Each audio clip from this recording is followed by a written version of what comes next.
ونصلي على رسوله الكريم اما بعد. بھائیوں، بزرگوں اور دوستوں،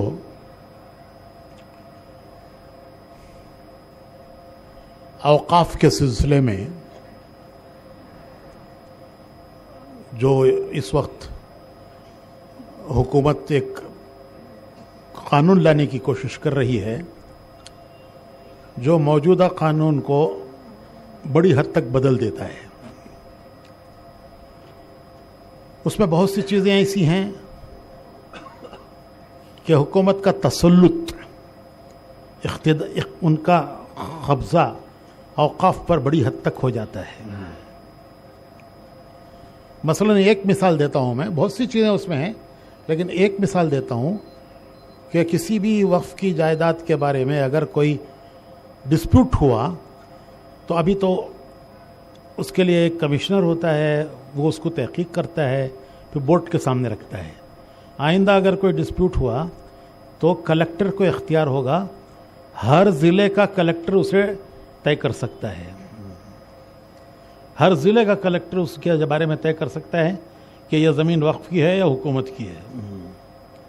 کلکٹر تو حکومت کا ملازم ہوتا ہے، تو وہ جو حکومت ہوگی اس کی رعایت سے طے کرے گا، جو وہ چاہے گی وہ طے کرے گا. اوقاف تو اس کا مالک اللہ ہے، اوقاف کا مالک اللہ ہے. قانون شریعت کا ہے جو حضور نے بنایا ہے، اس کا قانون شریعت کا ہے، جو شرعی قانون ہے اس پر وہ چلے گا. انگریز کے زمانے میں اوقاف ختم ہو گئے تھے. ہمارے بڑوں کی اور بزرگوں کی محنت اور کوشش سے اوقاف کی حفاظت کے لیے یہ بورڈ بنا، وقف بورڈ. ہمارے بزرگوں کی کوشش تھی اس میں، جس میں مولانا ابوالکلام آزاد تھے، حضرت مولانا سید حسین احمد مدنی، حضرت مدنی رحمۃ اللہ علیہ تھے، اور حفظ الرحمان سیواری تھے. یہ ہمارے بچپن کا زمانہ ہے، یاد ہے ہمیں کہ ان سب بزرگوں کی کوشش سے اس کے لیے ایک بورڈ بنایا، اور ساری اوقاف جو ہیں اس بورڈ میں دی گئی. انگریز کے زمانے میں کوئی انگریز تو چاہتا تھا وقف ختم ہو جائیں. مزرعی ڈپارٹمنٹ ایک ہوا کرتا تھا، اس میں اوقاف تھے. پھر ان بزرگوں کی کوششوں سے وقف بورڈ بنا. مولانا آزاد، مولانا حفظ الرحمان سیواروی، مولانا حسین احمد مدنی رحمۃ اللہ علیہ. پھر اس کا قانون بنا جس میں ساری شریعت کی رعایت رکھی گئی. اب بہت سی چیزیں اس پہ ایسی لائی جا رہی ہیں، اس ترمیم میں، امینڈمنٹ میں ایسی چیزیں لائی جا رہی ہیں جو شریعت کے بالکل خلاف ہیں، اور اختیارات کلکٹر کو دیے جا رہے ہیں. تو اس کا مطلب یہ کہ ہر ضلع والا کلکٹر طے کر دے گا کہ یہ زمین وقف کی ہے یا حکومت کی ہے. جہاں کوئی تنازع ہوا، ڈسپیوٹ ہوا، تو کلکٹر طے کر دے گا کہ یہ زمین حکومت کی ہے یا وقف کی ہے.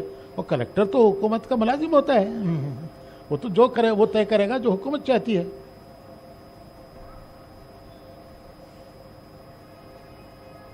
اور ایک چیز اور بتاتا ہوں،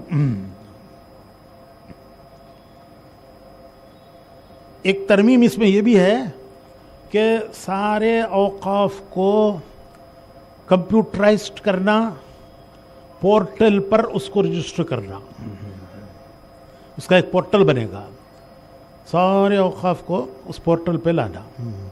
دیکھنے میں یہ بڑی خوبصورت ترمیم ہے، اچھی لگتی ہے. بھائی سارے اوقاف جو ہے کمپیوٹرائزڈ ہو جائیں گے، کمپیوٹر پہ سب آ جائیں گے.